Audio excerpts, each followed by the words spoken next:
Hey yo, it's Guido coming at you with a Tactics Talk. Thanks for tuning in. Welcome back on this episode. We have Capri back in his Tier 7 Italian medium tank, the P43 TER in a 2-tier battle.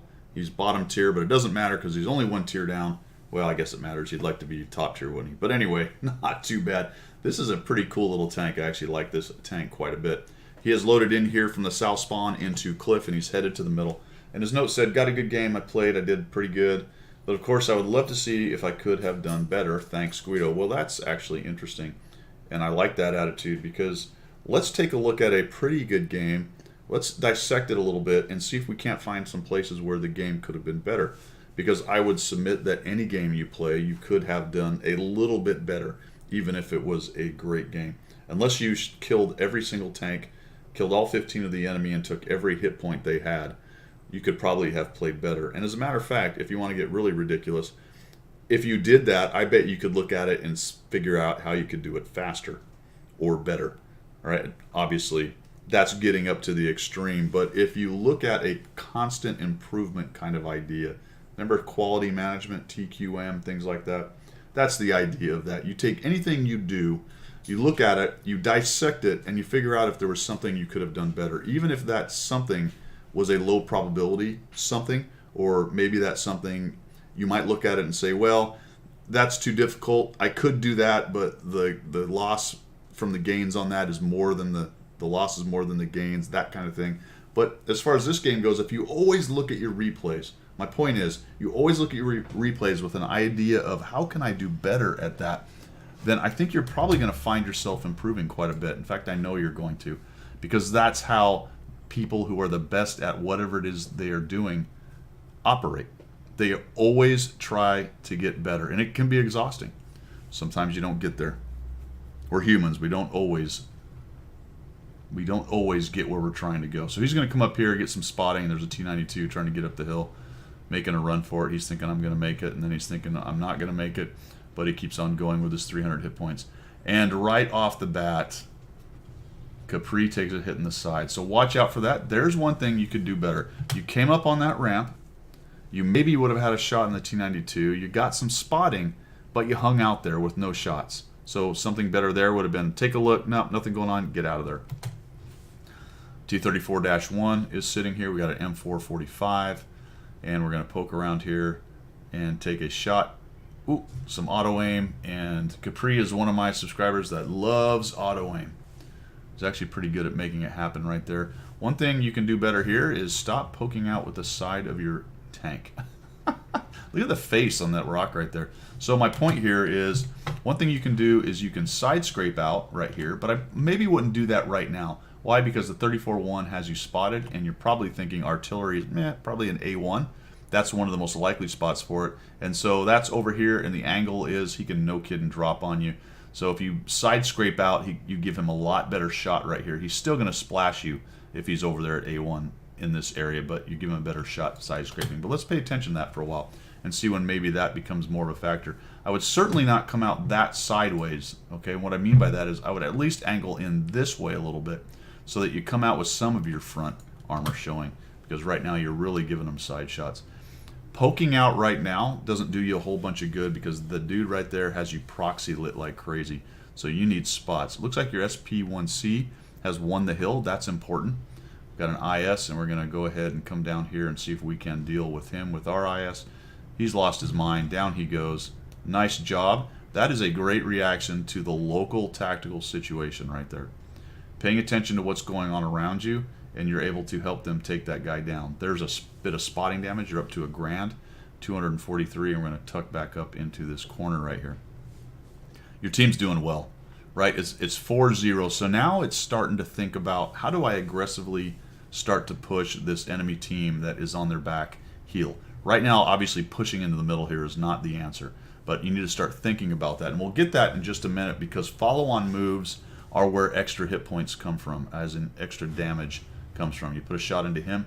Be careful with the Panthers. He's got the small gun. You can see that he did, where is it, 139 there on the bottom left. That is a fast reloading gun. So be careful about trying to duel with that guy thinking you're going to get inside his reload circle there. That can be very difficult. So we're going to hang out here. Now I think you can probably poke. You got the bushes. There's nobody proxy lighting you. So why don't you just take a look? Start looking for, there you go. So now we're looking for hit points. That guy didn't see me, so I'll just put a shot on him. Back right up. As soon as I fire, I move. And now let's start thinking about the IS. That IS is moving in, and he's going to give two things to me. What on earth is going on here? Let me see if I can get past this. There we go.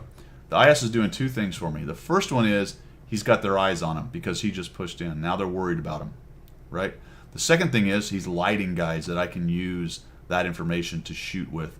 And I would be side scraping out instead of driving up on the rock. Might have looked for a shot on the Panther. All right, so that's fine. You've decided, yep, that's my opportunity. The IS didn't disintegrate. I'm going to come on in here, and we're going to start working on guys. You got all these dudes stacked up on the back of this spot. Realize now, in the older version of this map, this was pretty flat right here, but shooting from down here, there is a rise, and it's kind of difficult to get shots into the back of those guys. There's a T-25 kind of hanging out down here. What's he doing? Do you have shots? Yeah, you had shots on him. I might have stopped right here with this rock covering, or maybe just scoot a little to the right and start taking shots on the T-25 too. But let's see what you do. Move up into the rock, and that's fine. I like that because you're screening yourself from both the T-25-2 and the Panther, and you're going to have shots on the back of these guys. But kind of pay attention to what's going on around you. You got this dude. There you go. There's a little back right into him. Reloading. Move a little bit. Now the enemy team is beginning to melt, and you've got the Black Prince. A little bit unlucky. This doesn't go quite. Actually, you had that shot. I would have taken that shot right there. That's just a fence, and that's kind of problematic with how this game works. See how I got a highlight on him here, but if I go to the fence, there's no highlight, but that round will go right through that fence. Provided it's not Hesh or HE. This guy I don't have a shot on. Well, I do, but it's very fleeting. So more than likely, just put it right on that fence. Center that as close to center of mass as you can, based on it just poking up over that land a little bit. And I think you actually figured out here, but it bounces, unfortunately. Bad bounce right there. Angled turret armor, it looks like it got into. Down he goes. All right, so let's start thinking about that for a minute. Look at where you are right now, and I didn't say anything while it was happening, but all these guys are cleared out. And you're sitting here trying to snipe off this sliver. And a few seconds ago, probably 20 or 30 seconds ago, was an opportunity to move to the next firing position from here because all this crap died. So just start moving towards them so your shots are better. And that's what I'm talking about on maximizing or getting better. While you're in a decent spot, all of a sudden I think you realize it there, like, oh, geez, I got all kinds of freedom of movement. Everyone's dead except for this IS-6 and the artillery, and it could have been quite long ago that you were moving up. And these are all the little things that are going to change this game from being at 900 to maybe being at 1500 or 1200. That one extra shot. And when you start to get up to the higher levels, past like the 1500 win 8, maybe even 1000 win 8, every shot you add on average to your game adds quite a bit to your win 8. And lazy with auto aim right there, just kind of letting it happen. I would have gone around behind him. This is, again, that maneuvering thing I talked about. You have plenty of freedom to maneuver. I'd have kept on trucking around to about here. Give me a little bit of standoff so that if he backs up, he doesn't mess with my depression enough to where I can't get to his back hole. But somewhere over here, I could be shooting him right into the back instead of into the side. Plus, when you're to the side, his turret can get to you much faster. So we'll come around here, trying to get our reload going on, and down onto this back deck and right through. Very thin right there. He doesn't get any more damage. Onto the artillery, somebody else kills it. So, as I stated at the beginning, a good game, and we talked about a lot of little places where you could have done better, and I think you probably left maybe 2 or 3 shots on the table. Whether or not they penned is another question entirely right there. But could have then changed this 1400 into maybe a 2000 damage game.